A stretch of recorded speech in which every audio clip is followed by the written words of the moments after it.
Assalamualaikum warahmatullahi wabarakatuh. Halo teman-teman, perkenalkan nama saya Cici Handayani, NIM 1930105009 dari jurusan Tadris Matematika IAIN Batu Sangkar. Oke, kali ini saya akan menyelesaikan tugas analisis real, yang mana di sini saya akan menjelaskan materi tentang sifat keterurutan dari bilangan real. Selamat menonton, semoga teman-teman bisa paham. Oke teman-teman, kita akan bahas sifat keterurutan dari bilangan real. Oke, langsung saja kita masuk pada teoremanya, yaitu keterurutan bilangan real. Nah, di sini ada 3 pernyataan. Nah, ini disebut juga dengan sifat trikotomi.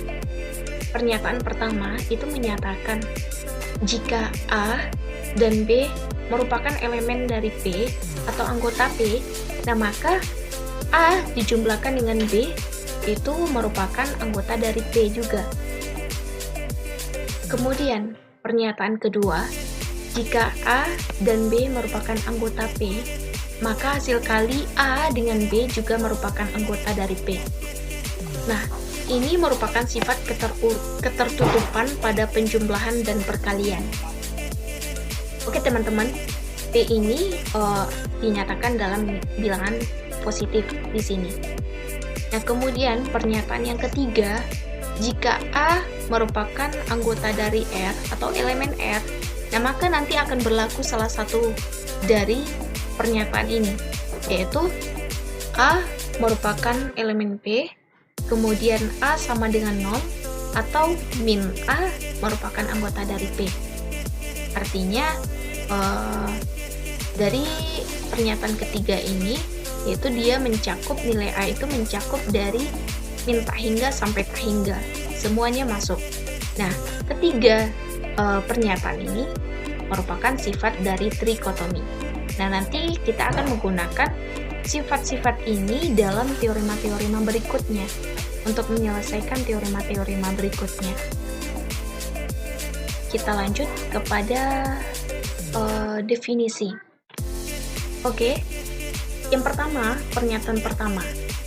Jika A merupakan anggota dari P, maka A adalah bilangan real positif.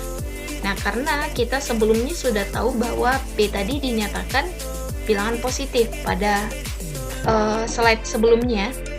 Nah, karena itu maka dapat kita notasikan kalau A itu besar dari 0. Untuk pernyataan kedua, jika A merupakan anggota dari P, kemudian kita gabung dengan 0. Nah, maka A merupakan bilangan real non-negatif. Artinya, dalam notasi kita memulai nilai A itu dari nilai 0 sampai ke atas, yaitu dinotasikan dengan A besar sama dari 0. Artinya, kita memulai dari bilangan 0 sampai tak hingga. Untuk pernyataan ketiga, jika min A merupakan anggota P, nah maka A adalah bilangan real negatif. Artinya, nilai A itu akan merupakan bilangan real negatif nantinya, yaitu dalam notasinya A itu kecil dari 0. Nah, kita memulainya nanti dari min 1 sampai min tak hingga. Kemudian, pernyataan yang keempat pada definisi ini, jika min A anggota dari P atau elemen dari P, kemudian kita gabung 0. Nah, maka A adalah bilangan real non-positif. Artinya, real non-positif artinya kita memulai A itu dari 0 sampai min tak hingga. Karena notasinya adalah A kecil sama dari 0. Mengapa demikian? Karena kita melihat dari pernyataannya, bahwa anggota P itu katanya yaitu min A, berarti bilangan yang bernilai negatif. Kemudian lambang ini yaitu adalah gabungan. Nah, kita gabung angka 0 ke dalamnya. Artinya berarti 0 kita tambahkan ke dalam nilai-nilai yang bilangan yang negatif ini. Berarti kita dapat mengambil kesimpulan berarti nilai A ini itu dimulai dari angka 0 sampai min tak hingga. Begitu juga dengan penjelasan untuk pernyataan 1, 2, dan 3. Itu sama maksudnya. Seperti ini, yang pernyataan ketiga, itu dia menyatakan min A merupakan anggota P. Nah, kita tahu bahwa anggota P itu bernilai min atau bernilai negatif semuanya. Makanya dinyatakan A itu kecil dari 0. Nah, begitu juga dengan pernyataan 1 dan 2. Silakan teman-teman pahami maksud dari penjelasannya. Oke, kita masuk ke dalam definisi yang ketiga atau 2.2.3.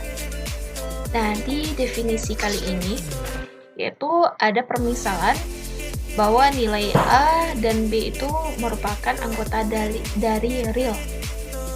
Nah, di sini ada 5 pernyataan. Yang pertama, pernyataan pertama, jika A dikurang dengan B, maka dia merupakan anggota dari P. Nah, maka dapat ditulis bahwa A besar dari B atau B kecil dari A. Artinya apa? Jika P itu kita nyatakan dengan nilai positif, artinya pasti nilai A itu lebih besar daripada B. Karena A jika dikurangkan dengan B hasilnya positif. Nah, berarti artinya nilai A itu lebih besar dibandingkan dari nilai B. Nah, makanya ditulis atau dinotasikan dengan A besar dari B atau B kecil dari A. Untuk pernyataan yang kedua, A kurang B anggota P, kemudian digabung dengan 0. Nah, itu ditulis dengan A besar sama dari B atau B kecil sama dari A. Artinya sama dengan yang di atas, bahwa A jika dikurang dengan B itu menghasilkan nilai P atau merupakan anggota dari P hasil dari A kurang B. Berarti A kurang B itu hasilnya akan nanti bernilai bilangan yang positif. Nah, kemudian kita gabung dengan nilai 0. Berarti kalau nilai 0 termasuk ke dalam nilai P, artinya A dengan B ini bisa dia sama gitu.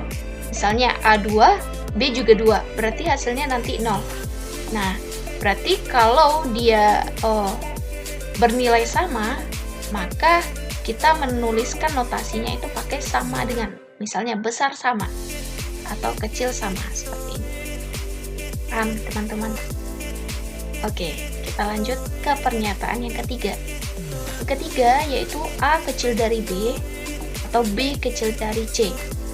Nah, maka penulisan notasinya yaitu A kecil dari B, B kecil dari C, atau dibaca juga dengan B kecil dari C besar dari A. Kemudian pernyataan yang keempat yaitu A kecil sama dari B, kemudian B kecil sama dari C. Maka penulisan notasinya adalah seperti ini. B kecil sama dari C, besar sama dari A. Atau bisa juga A kecil sama dari B atau kecil sama dari C. Nah, ini penjabarannya sama dengan yang di atas. Tergantung pemahaman dari teman-teman. Nah, di mana A ini kecil sama dari B. Kemudian B ini kecil sama lagi dari C. Artinya berarti kan B itu lebih kecil dari C dan lebih besar dari A. Gitu. Nah, kemudian pernyataan yang kelima yaitu A kecil sama dari B, kemudian B kecil dari D. Maka penulisan notasinya yaitu B itu kecil dari D, namun besar sama dari A. Begitu. Oke, teman-teman. Sekarang kita masuk ke teorema yang akan saya bahas pada video kali ini. Yaitu teorema yang saya ambil adalah 2.2.11. Teorema judulnya. Oke, di sini ada dua pernyataan, yaitu jika A kali B besar sama dengan 0, nah maka nanti akan berlaku salah satu sifat berikut ini. Yang pertama itu A besar dari 0 dan B besar dari 0, atau A kecil dari 0 dan B kecil dari 0. Mengapa demikian? kenapa bilangan-bilangannya harus bernilai sama? Karena di dalam pemisalan atau pernyataan jikanya itu A dikali B itu hasilnya adalah besar dari 0. Nah, karena kalau kita memiliki tanda atau nilai yang berbeda tanda, nah nanti hasilnya adalah negatif. Berarti tidak sesuai dengan pernyataan di awal ini. Karena pernyataan di awal yaitu besar dari 0. Nah, maka jika positif dikalikan dengan positif, nah maka hasilnya juga positif. Dan jika negatif dikalikan negatif, makanya hasilnya juga positif. Nah, makanya di sini kalau nggak A dan B-nya besar dari 0, maka A-nya dan B-nya harus kecil dari 0. Tidak boleh A yang besar sedangkan B yang kecil. Nggak boleh seperti itu. Berarti harus A-nya yang besar, B-nya juga besar. Begitu juga sebaliknya, A-nya yang kecil dan B-nya juga kecil. Maksudnya kecil dari 0 atau besar dari 0. Nah, pembuktian. Di sini ada dinyatakan pembuktian. Nah, diketahui AB besar dari 0. Nah, sehingga dapat dinyatakan juga ya bahwa A itu tidak sama dengan 0 dan B juga tidak sama dengan 0. Kenapa demikian? Kalau salah satunya ada bernilai 0, maka hasil kalinya juga bernilai 0 nantinya. Sedangkan pernyataan kita di awal itu nilai kali A dengan B itu harus besar dari 0. Kalau nilai A-nya 0, maka nanti hasil kalinya yaitu 0 juga. Begitu juga sebaliknya, jika B-nya yang bernilai 0, maka hasil kalinya nanti nilai 0. Maka tidak sesuai dengan syarat di awal. Oke. Kemudian, kita berdasarkan sifat trikotomi. Sebelumnya kita sudah bahas definisi di awal atau bahas tentang sifat trikotomi itu apa saja. Nah, berdasarkan sifat trikotomi, maka dapat diperoleh bahwa nilai A besar dari 0 atau A kecil dari 0. Ya. Nah, sesuai di sini A besar dari 0, kemudian atau A kecil dari 0. Nah, jika A besar dari 0, maka 1 per A juga besar dari 0. Nah, ini berdasarkan teorema dari 2.6 yang bagian D. Nah, tapi di sini saya tidak bahas tentang teorema 2.6 ini. Nah, kenapa demikian? Jika A besar dari 0, maka 1 per A juga besar dari 0. Nah, misalnya kita misalkan saja nilai A ini bernilai 3. 3 itu besar dari 0, benar. Kemudian maka 1 per 3 juga besar dari 0.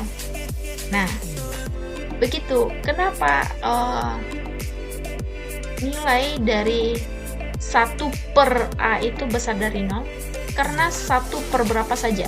Misalnya angka 1 yang paling dekat dengan angka 0. Nah, coba kita misalkan masukkan angka 1 per 1 itu bernilai 1. Tetap 1 itu besar dari 0. Jadi 1 per berapapun yang diletakkan dimasukkan ke dalam nilai A, dia tetap bernilai 0 jika A-nya itu besar dari 0. Oke, paham kan teman-teman? Nah, kemudian akibatnya dalam pendefinisiannya yaitu B sama dengan 1 kali B atau 1 per A kali A dikali B. Nah, ini 1 per A kali A kali B. Nah, ini A dengan A habis karena A bisa dicoret dengan A, kemudian 1 kali B tetap bernilai B sama dengan ini. B kali 1 kali B sama dengan B, dan ini juga sama dengan B. Nah, kemudian dijabarkan lagi ke sini, itu tetap nilainya B, yaitu A dengan A bisa habis dicoret, B kali 1 tetap B. B besar dari 0. Nah, jadi B besar dari 0.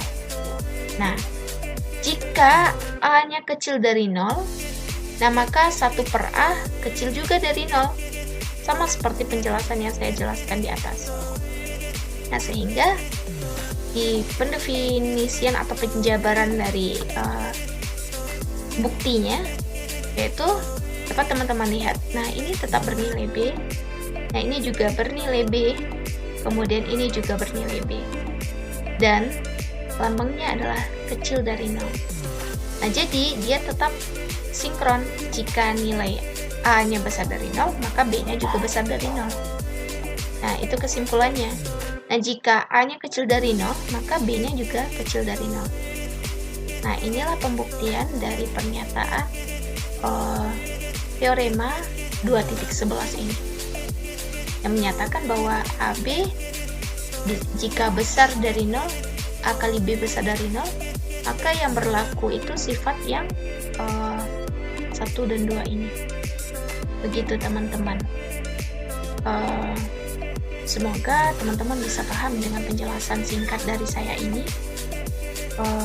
Saya memohon maaf jika ada salah kata dalam penyampaian dalam video ini. Semoga video ini bermanfaat untuk teman-teman semua. Terima kasih karena telah menonton video ini. Saya akhiri. Assalamualaikum warahmatullahi wabarakatuh.